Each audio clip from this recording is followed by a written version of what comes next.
Andrea, thank you for joining us today on Plugged In. A real pleasure to be here. Thank you for having me. Well, the pleasure is ours because actually we were lucky to catch you. We're here at the beautiful Culture Theatre here in Vancouver, but you're visiting us. I am.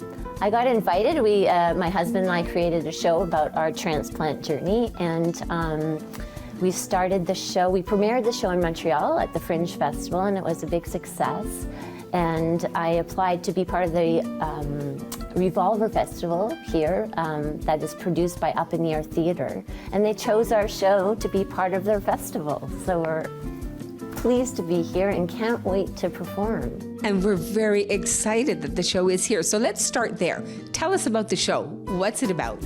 Well, the show came to me in the hospital when I had just had the transplant. And I thought it was such an incredible thing, and I was like, how could this be put on stage? I took a lot of notes during this journey and decided to write a script about it, and wanted to create something that represented having a transplant and my life being saved by an anonymous donor. But I didn't want it to be a heavy show. I wanted it to be kind of light and a celebration of this gift that allows me to tap dance and do what I love for my heart, which for several years I couldn't do because I was on dialysis and my husband and I could no longer travel. So this show came from this gift, and I'm just so happy to be alive on stage doing what I love with the person I love. And I want to celebrate the person who saved my life and their family. And this is a fantastic story. It's a tap dance show. Correct. Right? My husband and I have been honing our art my husband's been doing it for almost 50 years. He's been tap dancing. He taught me how to tap dance. And so this show is a reflection of our career on stage. We're vaudeville performers, so we also do comic banter. My background is more circus. I was a gymnast, and then I got into Cirque du Soleil and toured for 9 years. And my husband's been performing for 50 years. And so it's all of our experience wrapped into this show that we are so grateful, to be alive, and we can do this show because of organ donation. And we're going to take you back down memory lane right now because I had heard that you used to be with Cirque du Soleil.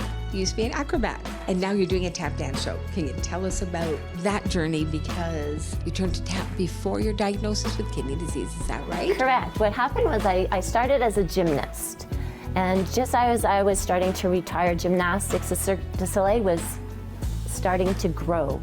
And lo and behold, I got cast into the show Saltimbanco for Cirque du Soleil. And then after 9 years, I'm like, okay, I think I'm ready for something new.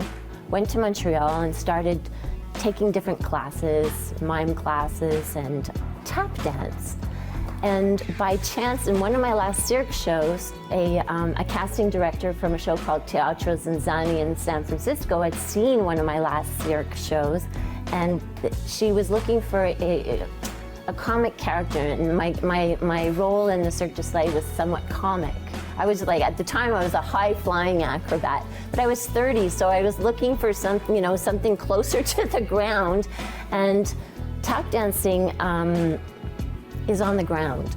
So I thought maybe I'll do some couple classes in Montreal, but when I got cast into the show in San Francisco, my husband was in the show, and he is a tap dance extraordinaire. So I thought, maybe he could teach me a few moves, and he did, and we got married and formed the tap dance duo Dick and Mitzi.